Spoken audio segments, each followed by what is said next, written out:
Bonjour à tous. Dans cette vidéo, nous allons nous intéresser au bilan comptable. Donc, on va essayer de l'expliquer simplement parce que le comprendre d'abord, ça vous permet de l'analyser par la suite.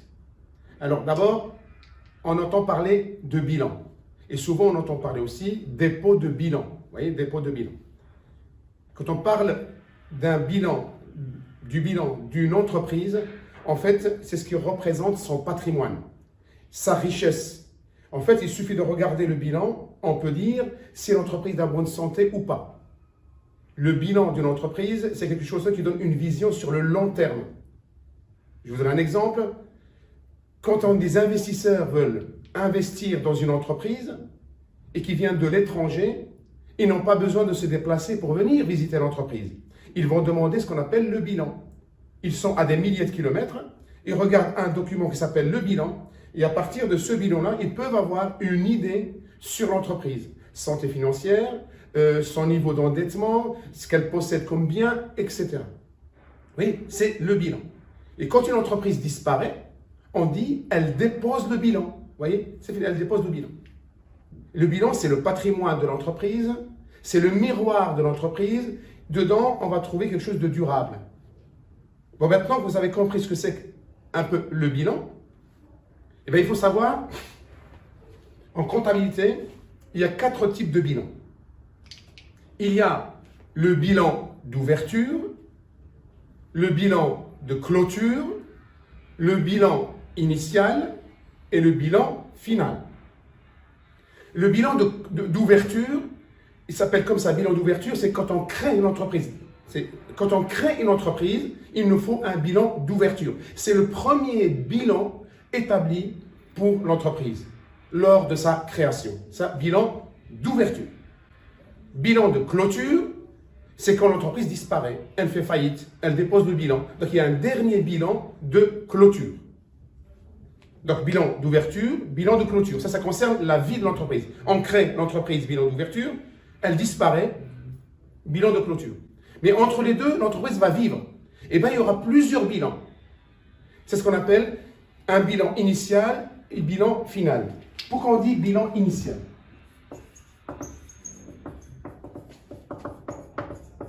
Bilan initial et bilan final.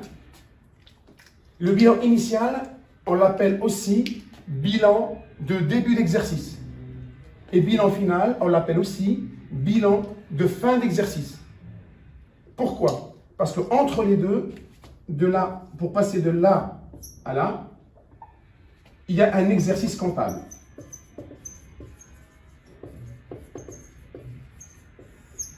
Et l'exercice comptable, c'est 12 mois. D'accord? L'exercice comptable dure 12 mois. On commence l'exercice comptable par un bilan initial, bilan de début d'exercice. Au bout de 12 mois, on termine par un bilan final, bilan de fin d'exercice. Ce sont 2 documents que l'entreprise doit fournir obligatoirement, c'est la loi. D'accord? Il faut respecter un délai de 12 mois. C'est ça la vie de l'entreprise. C'est comme en fait, c'est comme toute personne. Il y a l'anniversaire, donc on fête l'anniversaire tous les ans. Et bien l'entreprise, pareil. Elle fête son anniversaire tous les ans. Donc elle doit vivre tous les 12 mois. Tous les 12 mois, et elle établit un bilan initial et un bilan final. Autre précision. Le bilan initial ne commence pas spécialement le 1er janvier.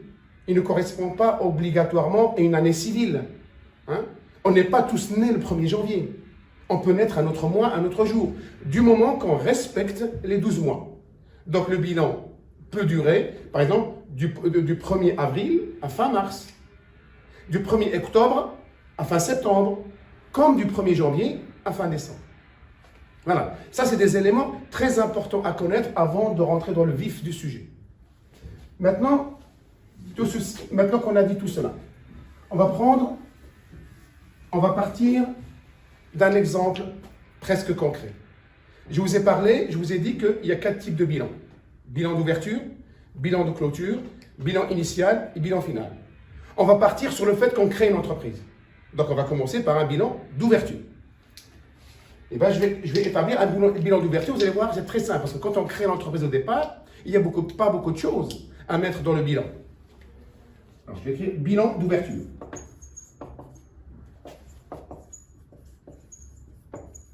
Hein? Bilan d'ouverture, et je vais marquer, je ne sais pas, moi, le premier, allez, je vais dire que ça correspond à l'année civile, pour faciliter les choses. Voilà, l'année N, n'importe quelle année, N.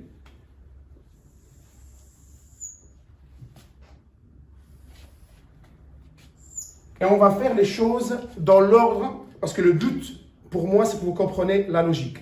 Tout ce qu'on va mettre là, c'est logique, c'est pas par hasard qu'on le met. Et je vais poser la première question. Vous voulez créer votre entreprise. Quelle est la première chose dont vous avez besoin? Et bien, vous allez me dire tout de suite, la première chose, c'est l'argent. Donc, vous devez apporter de l'argent. Il faut que vous ayez quelque chose au départ. Il faut un apport, une mise de départ. Et bien ça, en comptabilité, on l'appelle capital. Oui, on l'appelle capital, c'est le terme capital. Eh bien, soit on est tout seul à créer son entreprise, et là, ça s'appelle capital personnel, soit on est au moins deux, et là, ça s'appelle capital social. Vous voyez, c'est très simple.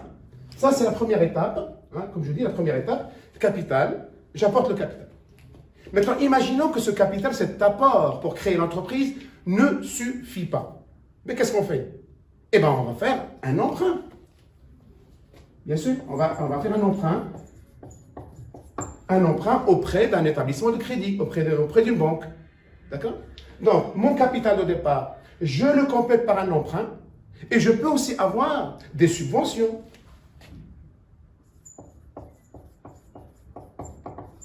Attention, je les appelle subventions d'investissement. Hein, d'investissement. D'investissement. Subvention d'investissement. À ne pas confondre avec subvention d'exploitation qu'on trouve dans le compte de résultat. On en parlera quand on parlera du compte de résultat. Subvention d'investissement, pourquoi on l'appelle subvention d'investissement? Parce que c'est une subvention destinée à investir dans un bien durable. C'est une subvention que l'entreprise reçoit pour investir dans du matériel, par exemple, destiné à rester dans l'entreprise au-delà d'un an.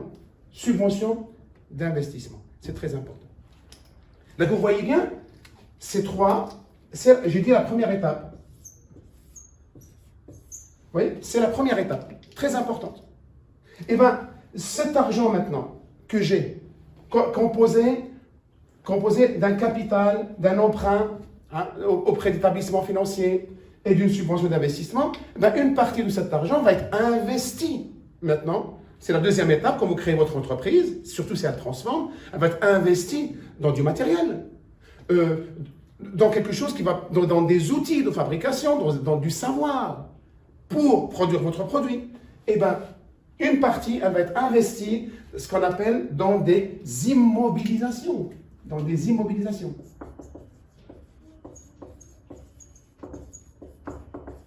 Oui, dans des immobilisations. Oui, ça c'est la deuxième étape. Et qu'est-ce que les immobilisations? En comptabilité, on distingue trois types d'immobilisation. Vous allez voir, c'est très simple. La première immobilisation, c'est ce qu'on appelle les immobilisations. Je mets en abrégé pour avoir plus de place. Hein. Les immobilisations, je les appelle les immobilisations. Les immobilisations incorporelles. Incorporel. Qui dit incorporel, ça veut dire que ça n'a pas de corps. Je ne peux pas toucher, je ne peux pas voir. C'est quelque chose qui est intangible. Oui? Je vous donne un exemple. Un fonds de commerce. Un fonds de commerce, ce n'est pas une table. Un fonds de commerce, c'est un droit d'exercer une activité commerciale. Oui? C'est incorporel. Et pourtant, le fonds de commerce est destiné à exister durant longtemps. Oui? Ça ne disparaît pas au bout de 6 mois, 7 mois. Le fonds de commerce, ça dure. Les brevets, c'est-à-dire les inventions, quand on invente quelque chose, une invention, un savoir-faire. Oui. Tout ça, ça va dans immobilisation incorporelle. D'accord? Il y a aussi l'autre type d'immobilisation, ce qu'on appelle les immobilisations corporelles. Et là, c'est facile. Tout ce qui a un corps, je peux toucher, je peux voir, mais qui est durable. Ce n'est pas quelque chose qui va disparaître au bout d'un an. Il est destiné à rester longtemps dans l'entreprise. Eh bien, un bâtiment, des machines, des voitures, des camions, des ordinateurs. Vous voyez, tout ça, ce sont des immobilisations corporelles. Et après, nous avons les immobilisations, ce qu'on appelle les immobilisations financières. Eh bien, l'entreprise, elle peut posséder, par exemple, des actions dans une autre société, des parts sociales dans une autre société, ou peut-être elle possède ses propres actions, ses propres parts sociales. Et ces parts sociales sont destinées à rester longtemps dans l'entreprise, c'est-à-dire au-delà d'un an. Il ne faut pas qu'elle les vende dans l'année. C'est-à-dire un investissement qui doit rester dans l'entreprise au-delà d'un an. Donc, oui, les actions, les obligations, les parts sociales, ça peut être aussi l'entreprise qui prête de l'argent à une autre entreprise. Oui, c'est une somme d'argent qu'elle a prêtée, ça veut dire que c'est quelque chose qu'elle a placé. Donc, ça lui appartient. Qu'elle prête une autre entreprise dont le remboursement se fait au-delà d'un an, c'est immobilisation financière. Oui. D'accord? L'argent, comme j'ai dit, que vous avez pour créer votre entreprise, une partie permet d'investir dans des immobilisations. Mais l'autre partie, elle permet d'investir dans un stock, dans des stocks. Ben oui, si vous voulez produire, il faut commencer par des stocks. Et bien, c'est la troisième partie. Oui, la troisième partie, c'est ce qu'on appelle les stocks. Les stocks, vous allez constituer les stocks. Et maintenant, tout dépend de l'activité de votre entreprise. Si vous transformez, vous avez besoin de matières premières. D'accord? Donc, les différents stocks qu'on peut trouver, donc stock de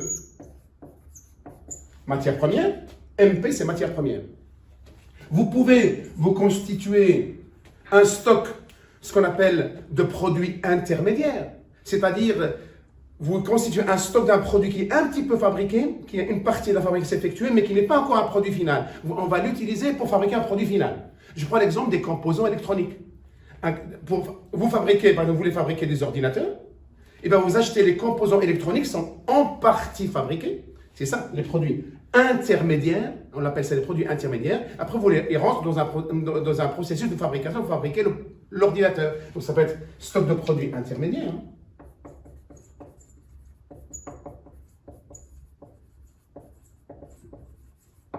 Produits intermédiaires, hein, voilà, j'écris petit, mais...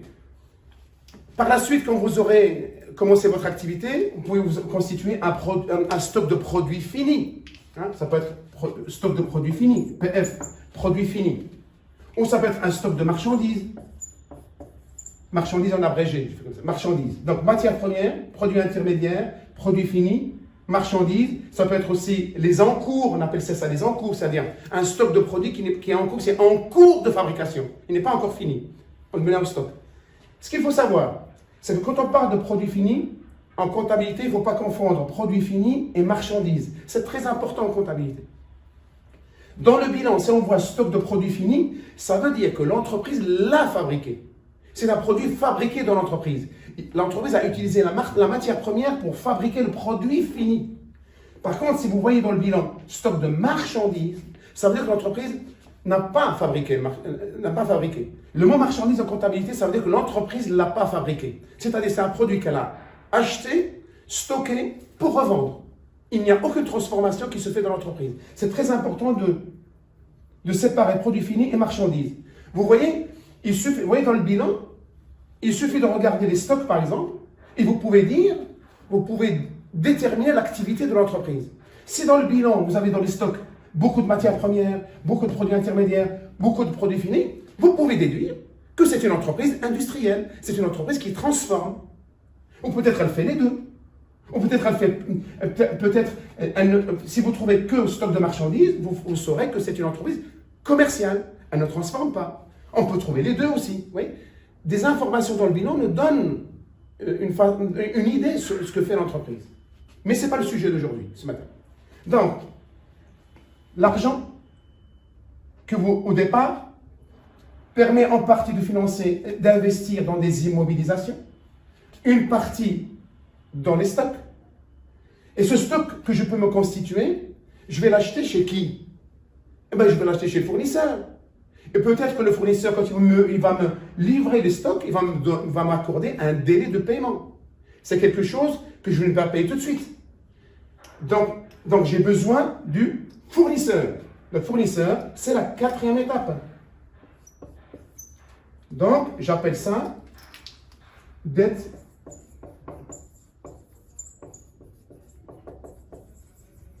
fournisseur.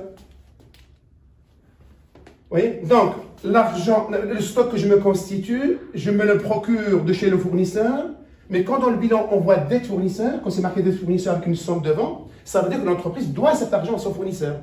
C'est que le fournisseur a accordé un délai de paiement à l'entreprise, à votre entreprise. Donc, dette fournisseur, je ne vais pas mettre client, puisqu'on vient de créer l'entreprise pour le moment. C'est bilan d'ouverture. Donc, j'aurais pu mettre, je vends, maintenant j'ai besoin du client pour vendre mes produits, marchandises. Mais je ne les mets pas tout de suite, puisque c'est un bilan d'ouverture. Donc, pour le moment, on n'a pas de client. Hein, on crée juste l'entreprise. Vous voyez, la quatrième étape. Et bien, la cinquième étape, qui est très importante dans l'entreprise, c'est ce qui permet, c'est ce qui permet à votre entreprise de commercer, d'exercer une activité commerciale avec les partenaires, le fournisseur, les clients. C'est-à-dire, il faut avoir un compte bancaire. Ou s'il n'y a pas un compte bancaire, ben, vous allez fonctionner peut-être en liquide. Attention, en sachant que la loi limite un peu les transactions en liquide, en espèces. Donc, la cinquième étape,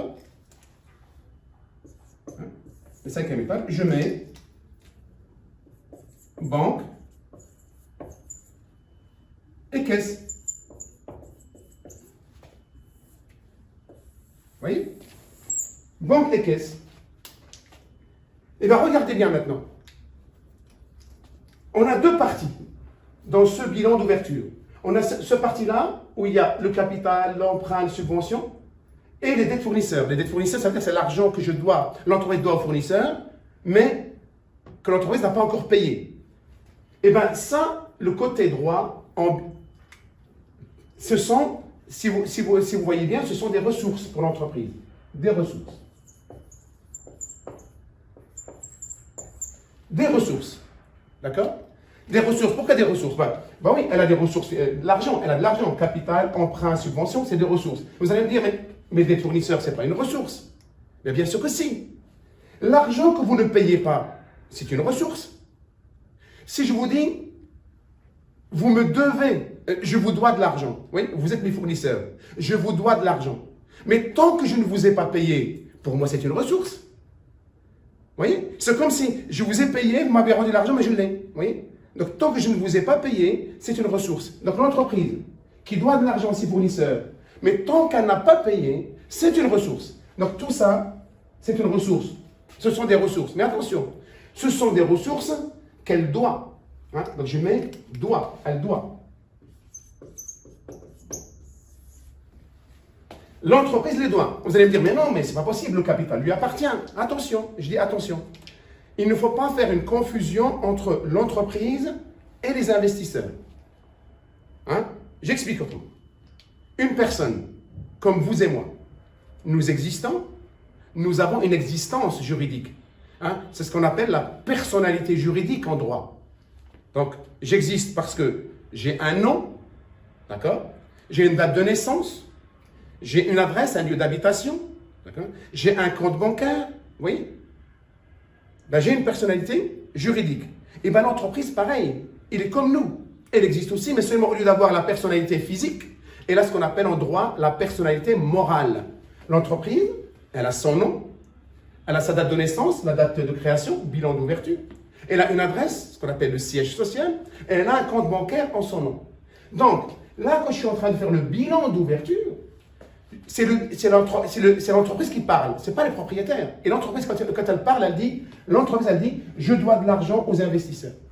Oui? Donc, il faut séparer les deux. Les investisseurs emportent de l'argent, la banque prête, l'État ou les pouvoirs publics donnent des subventions, mais les entreprises les doivent. Elle leur doit ça. Ce n'est pas à elles, c'est à eux. Oui, séparer les deux. Donc, elle doit, et pareil pour le dette fournisseur, l'entreprise doit de l'argent aux fournisseurs. C'est comme ça qu'il faut raisonner. OK? Eh bien, en comptabilité, ce côté-là, on l'appelle tout simplement passif. Ça, c'est le passif. Ouais. Côté droit, c'est le passif. Eh bien, maintenant, on va passer à gauche. Qui dit ressources, maintenant, l'entreprise possède des ressources, qu'elle doit, ce qu'on appelle le passif, eh bien, ces ressources, elles vont être utilisées. Ils vont être employés. Employés, c'est pour ça, là, on les appelle les emplois. Ouais, les emplois. Les ressources vont être employées. Ils vont être investis dans quelque chose qui appartient cette fois-ci à l'entreprise. Donc, tout ce qui est de ce côté-là, l'entreprise les possède. C'est pour ça que je mets l'entreprise possède. Voilà. L'entreprise possède. D'accord? Tout ça. Elle possède des immobilisations, des investissements, elle possède des stocks, elle possède un compte bancaire et de l'argent dessus, oui? Et ça, en comptabilité, on appelle ça actif. On appelle ça actif. Vous voyez, la comptabilité, le bilan, c'est quelque chose de logique. Alors maintenant, je continue. Regardez les numéros que j'ai mis là. 1, 2, 3, 4, 5. Eh bien, les 1, 2, 3, 4, 5, ce sont les numéros de compte qu'on trouve dans un document officiel qu'on appelle le plan comptable général, PCG. Le plan comptable général, c'est l'instrument, c'est, je dirais, l'instrument de tout comptable. C'est indispensable. C'est un petit document, on trouve tous les comptes qui peuvent exister. Et bien, le bilan contient tous les comptes 1, 2, 3, 4, 5. C'est-à-dire, quand vous prenez ce plan comptable général, vous l'ouvrez, toutes les classes, tous les comptes qui commencent par 1, tous les comptes qui commencent par 1, tous les comptes qui commencent par 2, par 3, par 4, par 5, vont dans le bilan. On ne trouve pas d'autres numéros que 1, 2, 3, 4, 5 dans le bilan. Mais c'est logique, ces numéros-là. Ça, c'est le premier numéro, la codification numéro 1. C'est ce qu'on appelle les classes dans le plan comptable général. Ça commence par 1. Mais après, c'est un code qui peut devenir à 2 chiffres, à 3 chiffres. Hein? Le capital, par exemple, le capital social, si vous regardez sur le plan comptable, c'est 1, mais il peut avoir 3 chiffres, c'est 101. Les emprunts, ce qu'on appelle les dettes financières, c'est compte 16. Oui? Ça peut être 160. Et ainsi de suite. Les dettes fournisseurs, par exemple, ça c'est des comptes qu'on utilise souvent, c'est compte numéro 401. Oui? Quant aux immobilisations, c'est tous les comptes, les classes 2. Et les immobilisations, par exemple, incorporelles, si vous prenez le plan comptable général, c'est tous les comptes qui commencent par 20. Celui-là, c'est par 21. Les immobilisations financières, c'est plutôt 22, hein, si je ne me trompe pas. Voilà, c'est tous les comptes 20, 21. Les immobilisations financières, c'est les comptes 26, 27. Oui. Les stocks, hein, c'est les comptes, on peut trouver un exemple. Hein, c'est par exemple, c'est le compte 37. Oui. La banque, ça on connaît, c'est le compte numéro 512. La caisse, c'est le numéro 530. Mais oui, le premier chiffre, c'est ce que j'ai mis là, en gros, pour vous montrer la logique du bilan. OK? Bien. J'espère qu'avec cette petite explication, le but, c'est de vous expliquer ce que c'est qu'un bilan. C'est ça le plus important. Pourquoi on établit un bilan? À quoi sert? Qu'est-ce qu'il y a dedans? Si vous avez compris cette logique du bilan, eh bien, vous pouvez regarder n'importe quel bilan, même détaillé, vous allez comprendre. Regardez maintenant. Là, c'est le bilan d'ouverture. 1er janvier N. Je vous ai dit que l'exercice comptable dure 12 mois. Eh bien, 12 mois après, c'est-à-dire le 31 décembre N, qu'est-ce qui va se passer? Ben, on va établir le premier bilan final, 12 mois après. C'est ce qu'on appelle le bilan de fin d'exercice. Et dans ce bilan de fin d'exercice, on verra que le bilan va s'enrichir, parce qu'il y a eu quand même pas mal d'activités durant l'année. Ces comptes-là, ils vont s'enrichir, il va y avoir d'autres choses, etc. D'accord? Donc, le bilan final, par exemple, le premier bilan final, il sera au 31 décembre, N. Et le lendemain, le 1er janvier de N plus 1, le premier final devient le bilan initial de l'exercice suivant. Et durant 12 mois, il va y avoir des transformations, et au bout de 12 mois après, il deviendra bilan final, et ainsi de suite. Vous voyez, 12 mois, bilan initial, bilan final, bilan initial, bilan final. Maintenant que vous avez compris cet exemple, ce bilan-là, eh bien, le temps que je fasse ce tableau-là, je vais vous montrer maintenant qu'est-ce qui peut arriver dans ce bilan. Imaginez les transformations qu'il peut y avoir. Je vous ai dit qu'au bout de 12 mois, il va s'enrichir. Et bien, je vais vous montrer ce qui peut arriver, ce qu'on peut trouver de supplémentaire, de nouveau dans ce bilan. A tout de suite. Alors, je me base toujours sur le bilan d'ouverture. Je rappelle que c'est le bilan d'ouverture, bilan de création de l'entreprise. 12 mois après, c'est ce qu'on appelle l'exercice comptable, on va établir le bilan final. Le bilan de fin d'exercice. Le bilan d'ouverture, la création d'entreprise, c'était le 1er janvier N. Et bien 12 mois après, le 31 décembre N, ça devient un bilan de fin d'exercice. Et bien qu'est-ce qui va se passer dans ce bilan? Et bien il peut y avoir beaucoup de transformations en fin d'exercice. Par exemple, il peut y avoir plusieurs ressources qui s'ajoutent. Il peut y avoir beaucoup de choses. On a dettes fournisseurs, mais d'autres dettes peuvent s'ajouter. Par exemple, les dettes qu'on appelle les dettes fiscales, dettes fiscales et sociales. Hein, c'est toujours le numéro 4. Hein. Dettes fiscales et sociales. Qu'est-ce que c'est que les dettes fiscales et sociales? Par exemple, c'est tout ce qui est, par exemple, l'entreprise, à la fin de l'exercice comptable, elle constate qu'elle doit payer de l'argent à l'État. Ça peut être l'URSSAF, ça peut être la sécurité sociale, ça peut être pour la retraite de ses salariés. Oui. Attention, ce sont des choses qu'elle les note, elle dit, ah, cet argent-là, je le dois à l'État au prochain exercice. Donc, le met là, ce qu'on appelle dette fiscale et sociale. Et dedans, on peut trouver beaucoup de choses, hein, beaucoup de choses dans ces dettes fiscales et sociales. Ça peut être aussi la rémunération du personnel. À la fin de l'exercice, 31 décembre, elle se rend compte, ah, elle doit de l'argent à son personnel qu'elle leur devra à l'exercice suivant. Hein. Elle le note, elle dit, hop, il y a des dettes sociales et fiscales. D'accord? Ça peut être aussi ce qu'on appelle des avances. Il peut y avoir des avances. Hein? Des avances reçues. Attention, des avances reçues. Les avances et les acomptes. Hein? Avance, je peux mettre acompte. Avance, acompte. Hein? C'est acompte aussi. Hein? Avance, acompte reçu de la clientèle. Vous allez me dire, mais qu'est-ce que ça fait au passif? Eh bien, en comptabilité, quand on reçoit, d'accord, une avance du client, d'accord, tant qu'il n'a pas tout payé et tant qu'on ne lui a pas donné la marchandise finie, ben c'est de l'argent, même si on l'a touché, on lui doit. Ça ne nous appartient pas encore. Donc en comptabilité, on note avance et acompte reçu de la clientèle au passif. On l'a reçu, mais attention, comme on n'a pas fourni la marchandise tant qu'on n'a pas reçu le paiement total, cet argent, on le doit toujours à notre client. Vous voyez? Avance et acompte reçu. Donc si vous voyez ce document-là, ce compte-là au passif, vous avez compris maintenant pourquoi. Dans le bilan, au bout de 12 mois, on peut trouver un compte qui apparaît là, je vais l'appeler réserve légale. Réserve légale. D'accord? On peut trouver aussi le résultat, là. Le résultat, un bénéfice par exemple. Imaginons que l'entreprise a réalisé un bénéfice. Vous voyez, au bout.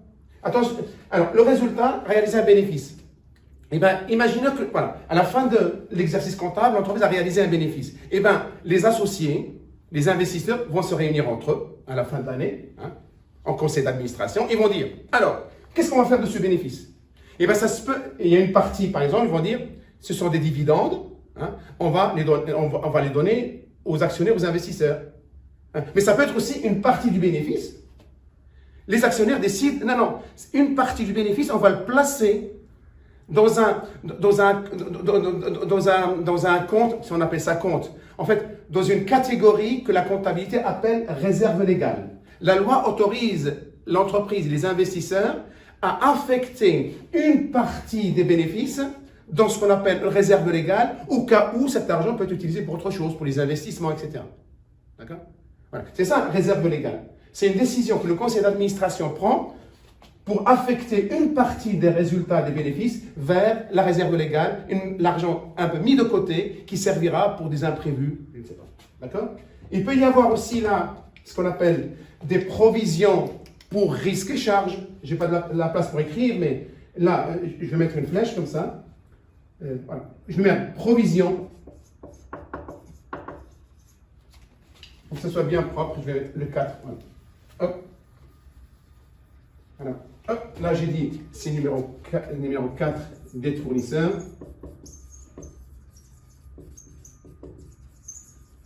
Mais on peut avoir aussi là ce qu'on appelle provision pour risques et charges.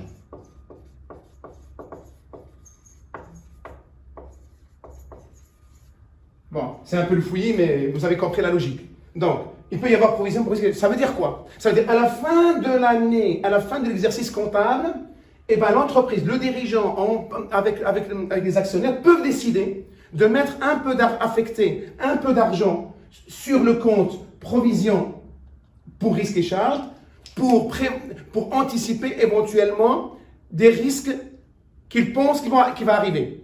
Par exemple, ils pensent que l'année suivante, la situation économique va être tellement difficile que l'entreprise peut-être va réaliser des pertes. Et bien, ils approvisionnent cet argent-là. Ils disent, ah, on va le mettre là, on ne sait jamais.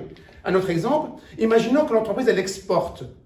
Et bien, pour anticiper le risque de change, vous voyez, la variation par rapport à la monnaie, par rapport au dollar, par rapport à l'euro, par exemple, et bien, ils disent, l'année prochaine, vu la situation, ça se peut que le change va être en notre défaveur. Et bien, hop, ils mettent une provision pour risque et charge. Voilà, c'est juste pour vous expliquer ce que c'est que risque et charge. OK? Dans le passif, hein, j'ai oublié de mettre le passif là. Hein. Là, c'est actif. Dans le passif, il peut y avoir aussi un autre compte qui apparaît dans la catégorie 4. C'est ce qu'on appelle produit constaté d'avance. Produit constaté d'avance. D'accord? Produit constaté d'avance. C'est-à-dire en fait que c'est quelque chose qu'on doit payer l'année prochaine, mais on a constaté cette année. Oui? En fait, voilà, c'est ça, produit constaté d'avance. OK? C'est très important que de le dire. Ça peut être aussi quelque chose, en fait, c'est quelque chose que nous avons vendu. Le client nous a payé juste une partie ou toute la totalité. Par exemple, nous avons vendu un produit. Nous avons vendu un produit à un client, mais qui ne sera livré que l'exercice comptable suivant, c'est-à-dire qu'en N+1, et le client a payé. En partie ou en totalité. Donc le client a payé en partie ou en totalité, alors que le produit ou le service n'est pas encore livré durant l'exercice comptable. Et bien en comptabilité, tant que la marchandise n'est pas livrée entièrement, et tant que la facture n'est pas payée entièrement, je suis obligé de mettre produit constaté d'avance jusqu'à la concrétisation de l'acte commercial. J'espère que vous avez compris ça. Et bien vous voyez, regardez, le passif commence à s'enrichir. Et là, on met total passif. Pareil, l'actif, il peut avoir des chamboulements, etc. Eh bien, je ne vais pas tout vous mettre, mais juste, par exemple, maintenant, au bout de 12 mois, l'entreprise commence à fabriquer, à vendre. D'accord? Donc, maintenant, elle a des clients. Et le client, si elle accorde des délais de paiement au client, donc elle va comptabiliser ce que le client lui doit. Donc, elle possède un droit sur le client. C'est à lui, le droit sur le client. Le client me doit. Donc, elle possède un droit, ce qu'on appelle en comptabilité, une créance. L'entreprise possède une créance sur le client. Là, on parle de dette fournisseur. L'entreprise doit de l'argent au fournisseur. Là, c'est le client qui doit de l'argent à l'entreprise. C'est une créance. L'entreprise possède une créance sur le client. Donc, on va le noter là, en numéro 4. Oui. Numéro 4, créance client.